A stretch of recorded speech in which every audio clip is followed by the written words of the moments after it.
In this video, I'm going to walk through entering ranges.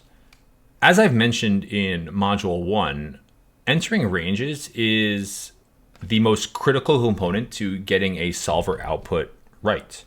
It's also the part where our own biases and our own assumptions are going to impact the output the greatest. So understanding all of that, there's a lot of considerations that we need to take into account as we're entering those ranges in order to account for everything and build the best possible model that we actually can. So ranges must be entered for each player to complete a simulation. And in order to do so, we're going to enter ranges that are present at the beginning of each street that we plan to study. If we're looking at a flop spot, which is the most common way of using solvers, that's the range. Those are the ranges that we're most comfortable with. Those tend to be the ranges that we think of as our pre-flop ranges. But if we're looking at turns or if we're looking at rivers, we would study them by starting with the ranges that arrive to that turn or arrive to that river.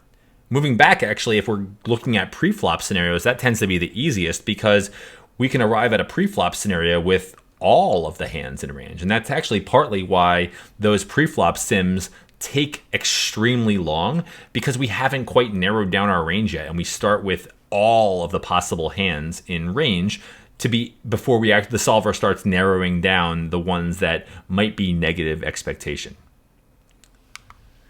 Now, ranges are going to have the most significant impact on the output, as I mentioned, and as compared to the other inputs. So a higher accuracy in estimating our ranges is going to yield a much more accurate tree. And as we've discussed here, and as I'll demonstrate, those hand combinations can be weighted to allow for us to discount certain hands based on different actions that we've seen, or which a concept that I'll cover in a later video within this module. It allows us to hedge for scenarios where we might have a little bit less certainty over ours or our opponent's ranges too.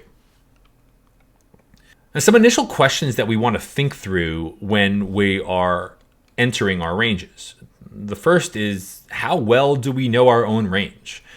In some cases, the answer might be very well. And I know a lot of players who have really drilled their pre-flop ranges. And in those cases, they might know with a 95% or 98% or even 100% certainty of what their range looks like as they enter a flop scenario.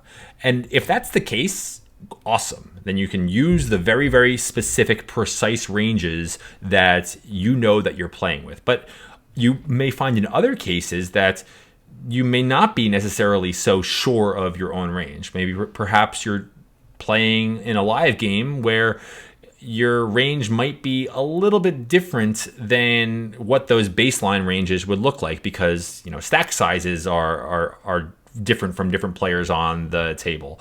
The game dynamics may have changed a little bit so that you are adjusting and opening certain positions a little bit more widely or defending other spots a little bit more tightly. So maybe your own range might be a little bit fluid as well too, but understanding how well you know your own range can give you a sense for how accurate you think that you are and when you're building out your own range. How much information do you have about your opponent's range? If you're playing online, you may have a lot of hands on your opponent. You may have a HUD, in which case you are seeing what percentage of hands is your opponent opening up from certain positions, or what hands are they playing from certain positions. And if you have a lot of hands with that particular opponent in the range of the thousands or tens of thousands, you may be able to actually dial in or make some really good assumptions on what your opponent's range might look like for a variety of spots. But if you're playing live, or if you're playing against an unknown player, you might not necessarily have that much information on your opponent's range, and you have to make some assumptions based on the player profile that they might fit, or the overall player pool and what types of hands people tend to play in your games in certain positions. But understanding how much information that you have on your opponent's range is going to help inform what ranges you ultimately enter. How confident are you in your assessment of both ranges? So I'll go through this topic of blending in a future video, but we want to make sure that we're accounting for that uncertainty as we build our solves. So understanding how confident that we are in that assessment is going to give us a sense to how much uncertainty that we actually need to bake in to those inputs. How would we compare both our range and our opponent's range to the baseline ranges that we use? I think it's a great practice to start with a set of baseline ranges. And what I mean by that are whether they're equilibrium ranges, whether they're ranges that you might assign to a particular profile from a variety of positions. But it's always easier to start with a baseline and then adjust up or down based on that baseline, rather than trying to start from scratch and building out a range without anything to work off of. If you at least start with a baseline and can make a judgment call on a particular opponent as to, are they wider, are they tighter, do they skew more value heavy, or do they skew more bluff heavy in certain spots, it's going to give you at least a little bit of information that you can try to quantify into those model inputs.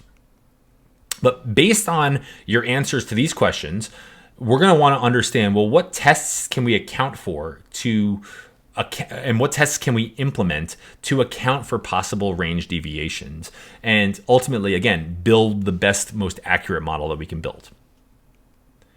So we're going to have some general considerations when we are entering ranges, and the first is, well, what's the game scenario? Is this a limped pot? Is this a single raise pot? Is this a 3-bet pot? Those are going to yield a very, very different ranges, and understanding that game scenario is going to inform which hands that we actually put in the solver as our initial constraints with which we want the solver to work. Remember, the solver is only going to utilize the hands that we incorporate in a range, and it's not going to incorporate any hands that were not included in that range. So sometimes it's worthwhile to account for that in our range construction. The next is the venue, online versus live. Online, we just have a lot more data, and we can tend to have a lot more clarity over ours and our opponent's ranges, and we can get a little bit more accurate in our modeling. Live, one, we don't have as much data on our opponents. Two, the range of possible players that we can play against in live are much wider than they are online. And you also tend to see people do some really crazy things in live games, and we may want to account for that in some of our range construction. What street you're on, so I've already mentioned this. Are you on a flop? Are you on a turn? Are you on a river? That's going to influence the ranges with which we enter those streets. Game dynamics. Game dynamics is a big part that people often overlook. So I think a lot of times people will enter their standard ranges into solves and just hit go, but not necessarily accounting for game dynamics. In certain cases, you may have a read on a particular player that they are responding poorly to something that you're actually doing, and you want to maximally exploit that.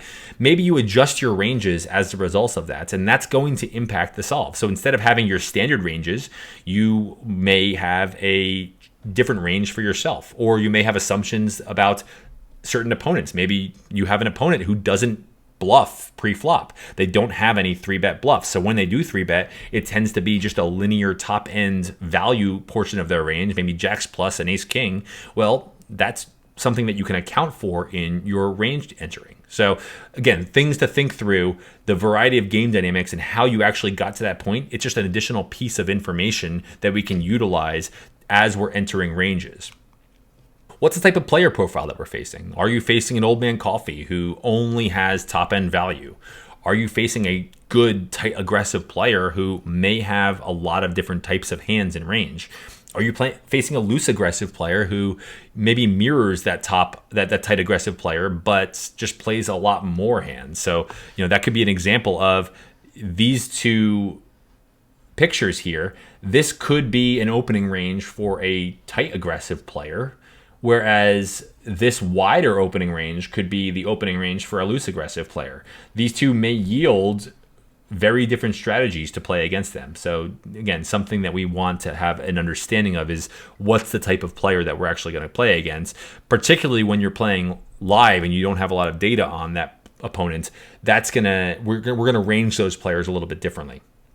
And then, do we have any history with an opponent? So as you know, if you play this game, sometimes you end up having a nemesis or a player that you end up battling against, and you might construct your ranges and they might construct their ranges differently when you're in scenarios against them. So accounting for that, or trying to account for that within your modeling, is going to be important.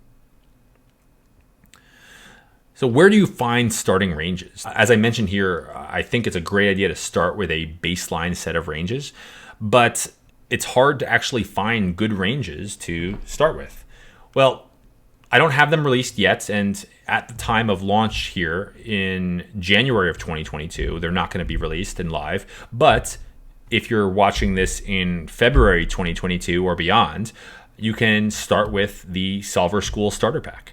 You're going to get access to that series of videos, which walks through starting ranges, solver parameters, things that you can load into the solver and get started right away. And I'll have a set of ranges that are in there, as well as a video to walk through all of that. So if you bought the Solver Masterclass here in January, thank you, you're watching this right away. I'll have a set of ranges to help you as a starting pack very, very soon. You can use equilibrium ranges. Now, these can be purchased through various Discord servers. They tend to be a little bit tougher to find, and they can also be somewhat expensive. So I'm starting with some equilibrium ranges. That's the ranges that I showed you a few videos ago as the baseline. They're harder to find, and again, they can be quite pricey because it just takes a lot of resources and a lot of time to solve preflop scenarios. So people can charge a premium in order to get those individual ranges. There's a variety of training sites where you can get ranges which will give us really good baselines for average to decent regs. The one that I always recommend to others in order to take themselves when they're looking to up their own ranges from an online standpoint is the Chasing Poker Greatness Preflop Bootcamp class. Brad does a great job of really simplifying the preflop strategy. You must purchase that course, though, to get access to those ranges. Crush Live Poker, Bart Hansen has a nice section on his site around live 9 max ranges. But again, you must be a member of the site or a paid member of the site to get access to those ranges.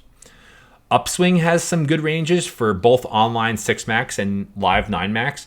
Those are actually free as long as you give them your email address, but you can get access to those ranges, which are really, really good to use as a baseline, particularly for like average to decent regs in live games. I would definitely use these Upswing Poker, and I have used these Upswing Poker ranges to kind of start as a baseline to model the typical tag that you might find in a 2-5 or a 5-10 game. And then you can go to Red Chip Poker or Split Suit, and they have some live 9 max ranges, which are pretty decent as well too, and those are free with an email sign up as well too. So you can find some good starting ranges, and this is probably where I would direct you to go to actually find some of these initial ones.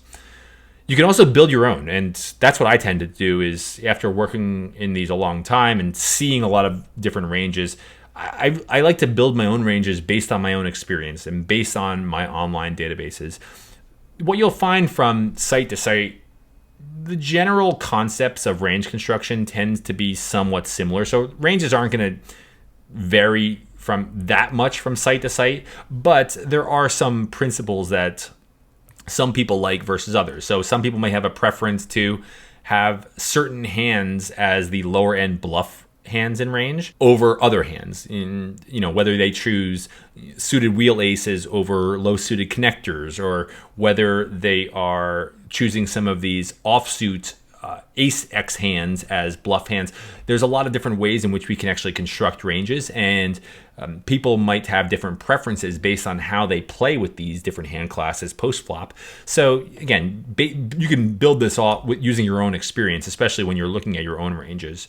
It's a good way to actually just gain more confidence and comfort with range construction on your own. Any ranges, though, that you use, honestly, in my opinion, they should just be a starting point. I don't think this game can be boiled down into a set of answers or a very specific set of ranges. And at the end of the day, nobody plays perfectly by any charts. We all deviate for some reason or another. Sometimes that's not very conscious. Sometimes we don't even know that we're deviating. We just make a mistake. And sometimes we're deviating very, very specifically based on game dynamics or a certain player or whatever the case may be. So start with the starting point, pick one of these, start with a starting point, but make sure that you're adjusting them based on those things like game dynamics, player profiles, and things like that. Well, now let's jump over into our solver examples where we can walk through the specifics of building ranges.